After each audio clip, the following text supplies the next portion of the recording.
Hello बेटा जी, welcome to physics with Vaibhav sir. आज हम पढ़ेंगे chapter number 2, work, power and energy. तो स्टार्ट करते हैं। Chapter number 2 of class 10th, work, power and energy. तो इसमें तीन चीजें जो हैं हम पढ़ते हैं बेटा जी, वर्क, पावर एंड एनर्जी। ठीक है, तो सबसे पहले वर्क। वर्क क्या होता है बेटा? देखो, फिजिक्स के टर्म में अगर हम कहें कि अगर हम किसी बॉडी को फोर्स लगाएं और वो बॉडी फोर्स की डायरेक्शन में मूव हो जाए तो कहा जाता है कि work is said to be done. तो वर्क तब होता है किसी बॉडी पे अगर किसी बॉडी पे फोर्स लगाएं और फोर्स लगा के वो बॉडी फोर्स की डायरेक्शन में मूव हो जाए या उसके कंपोनेंट की डायरेक्शन में हो जाए। मान ले ये बॉडी रखी है, इस पर हमने F फोर्स लगाया और F फोर्स लगा के इसी सरफेस पर ये बॉडी यहां से यहां आ जाए। ये पोजीशन जो है बॉडी की A पोजीशन थी, A पोजीशन से B पोजीशन पे आ जाए तो ये कहा जाता है कि वर्क हुआ। ठीक है बेटा, वर्क जो है दो फैक्टर्स पे डिपेंड करता है। ठीक है ना, वर्क किस किस पे डिपेंड करता है? टू फैक्टर्स पे डिपेंड करता है। पहला फैक्टर क्या है? Magnitude of force. Magnitude of force यानी कि फोर्स की वैल्यू कितनी है उस पर डिपेंड करता है। नंबर 2 डिपेंड करता है कि बॉडी ने डिस्प्लेसमेंट कितना किया। डिस्प्लेसमेंट, बॉडी का जो डिस्प्लेसमेंट है वो कितना हुआ। तो ए पोजीशन पे थी, ए से बी एस डिस्टेंस मूव की तो डिस्प्लेसमेंट कितना हुआ? एस। एफ फोर्स लगा के। तो वर्क का जो फॉर्मूला आता है हमारा इस कंडीशन में वो आता है एफ इंटू एस।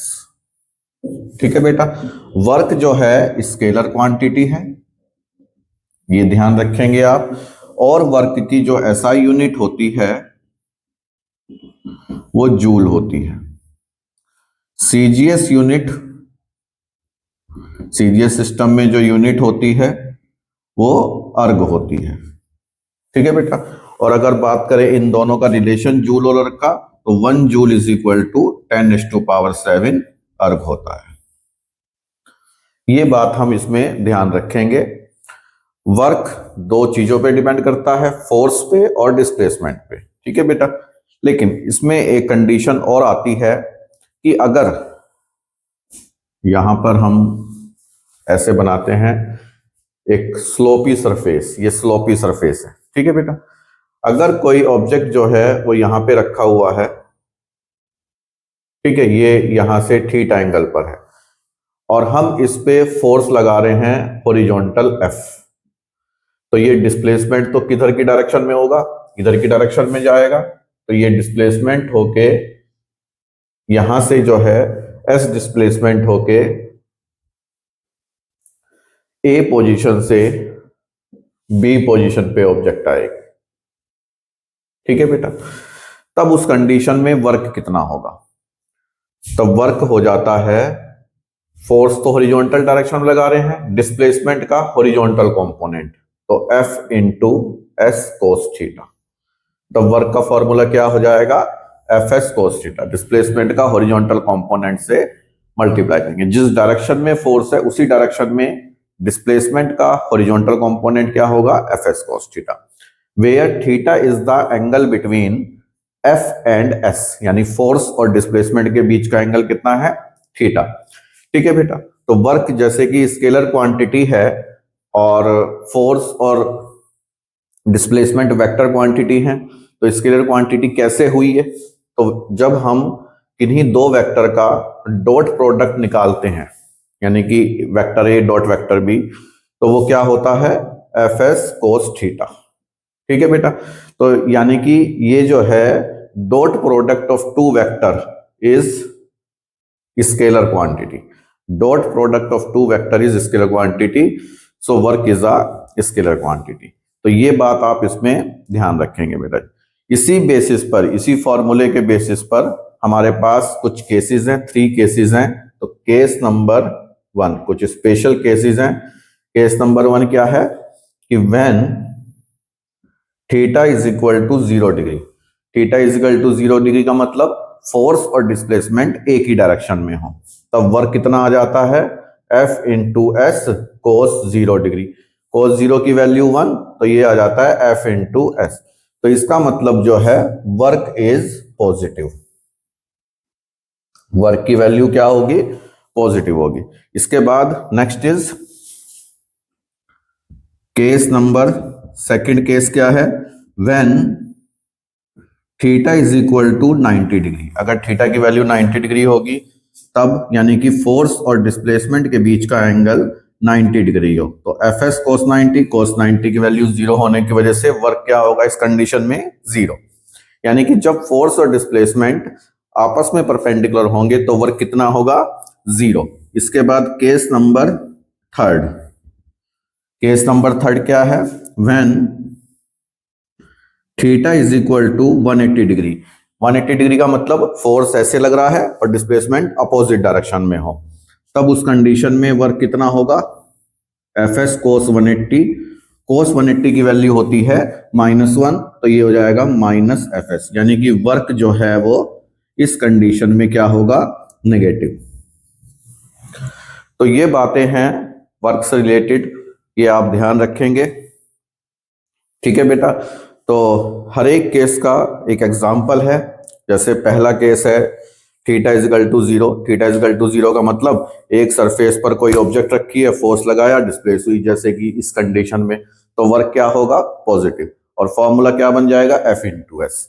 ठीक है, अगर फोर्स इस डायरेक्शन में लग रहा है और डिस्प्लेसमेंट परपेंडिकुलर है, कैसे, किस कंडीशन में होता है, जैसे कोई कुली एक प्लेटफॉर्म पर अपने सिर पर वेट रख के चल रहा है सीधी लाइन में, तो जो वेट है उसका जो फोर्स लगेगा वो डाउनवर्ड रहेगा और डिस्प्लेसमेंट आगे की साइड हो रहा है, तो फोर्स ऐसे, डिस्प्लेसमेंट ऐसे, तो एंगल 90 डिग्री। तो उस कंडीशन में वर्क कितना होगा, 90 डिग्री का। ठीक है, इस तरह से और भी एग्जांपल है 90 डिग्री पे। जैसे कोई पार्टिकल सर्कुलर पाथ में मूव कर रहा है, तो जब कोई पार्टिकल सर्कुलर पाथ में मूव कर रहा है तो वर्क जो है वो 0 होगा। क्यों 0 होगा, क्योंकि उस कंडीशन में जो डिस्प्लेसमेंट है जो बॉडी पे वो इस डायरेक्शन में रहेगा according to the tangential to the circular path, और फोर्स जो लगेगा वो टेंशन फोर्स यानी सेंट्रीपिटल फोर्स लगेगा जो टूवर्ड सेंटर लगेगा। तो दोनों के बीच का एंगल 90 डिग्री होगा, तो इसका मतलब है वर्क 0 होगा इस कंडीशन में। तो केस 2 के ये दोनों एग्जाम्पल बहुत इंपॉर्टेंट है वर्क 0 होने के। एक तो कुली एक स्ट्रेट प्लेटफॉर्म पे वेट अपने सिर पे रख के मूव कर रहा है, तो ग्रेविटेशनल फोर्स के अगेंस्ट जो वर्क होगा वो 0 होगा। और जब कोई पार्टिकल सर्कुलर पाथ में मूव कराएं तो उस कंडीशन में भी डिस्प्लेसमेंट और फोर्स के बीच का एंगल 90 डिग्री, तो work 0।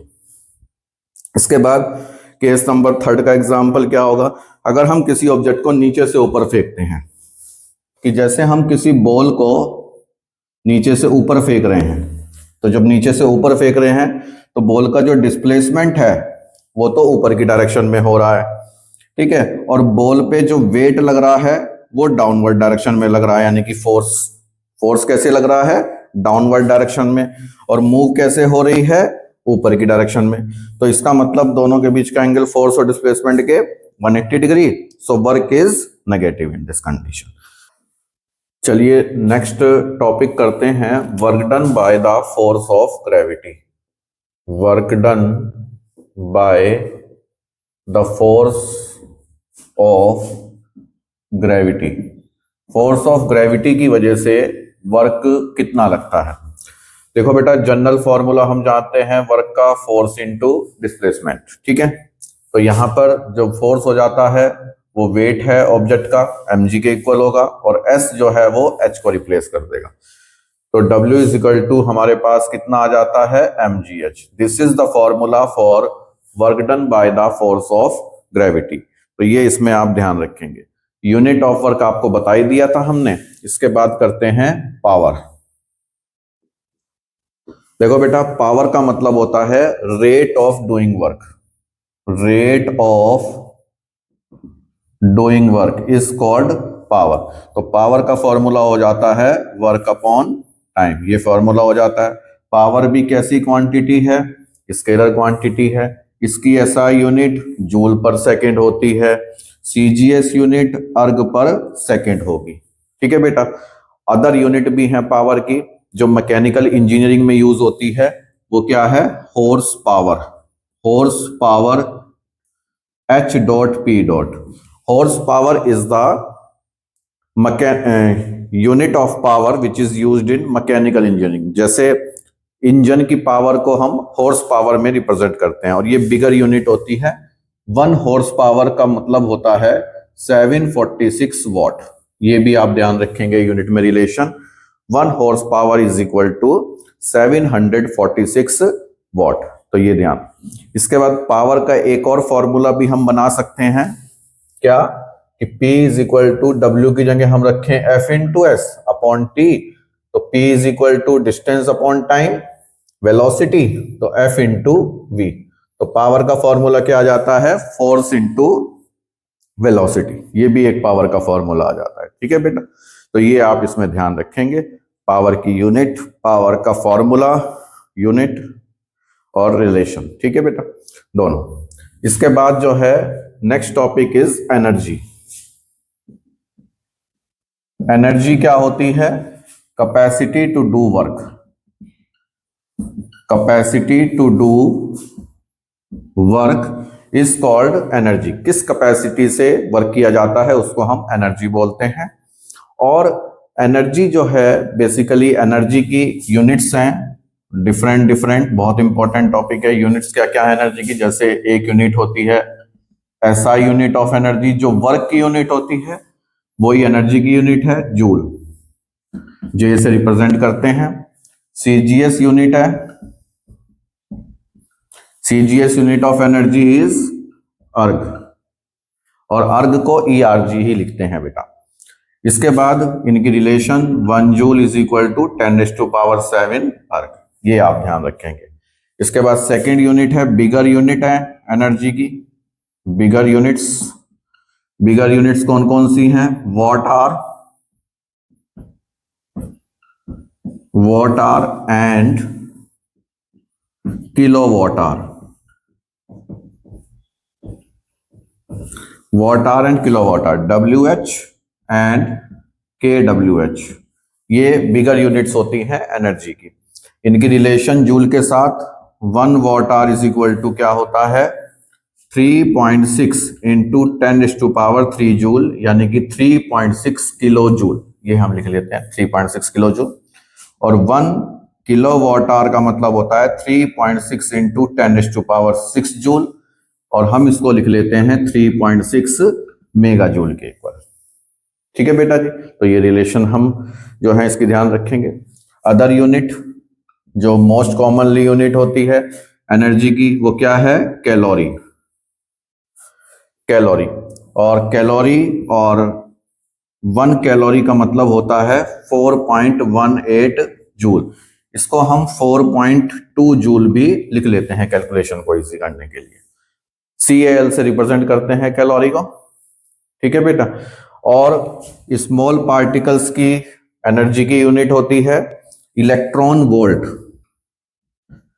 Electron volt, small E capital V से रिप्रेजेंट करते हैं। ये भी एनर्जी की यूनिट है। ये किस चीज की एनर्जी की यूनिट है? एटॉमिक पार्टिकल की। एटॉमिक पार्टिकल की जो एनर्जी है वो इलेक्ट्रॉन वोल्ट में होती है। एटॉमिक पार्टिकल मतलब इलेक्ट्रॉन, प्रोटॉन एटसेट्रा। ठीक है बेटा, छोटे छोटे जो सबसे छोटे पार्टिकल की एनर्जी, सबसे छोटी यूनिट है एनर्जी की। और 1 इलेक्ट्रॉन वोल्ट होता है 1.6 इंटू 10⁻⁻19 जूल के इक्वल। तो ये यूनिट्स जो हैं वो आप एनर्जी की ध्यान रखेंगे इसमें। और बेटा अगर आपको इस वीडियो की हेल्प से जरा भी मदद हुई हो तो आप वीडियो को लाइक करें, शेयर्स करें अपने क्लासमेट के साथ, और चैनल को सब्सक्राइब करें। ठीक है, तो मिलते हैं नेक्स्ट वीडियो में। धन्यवाद।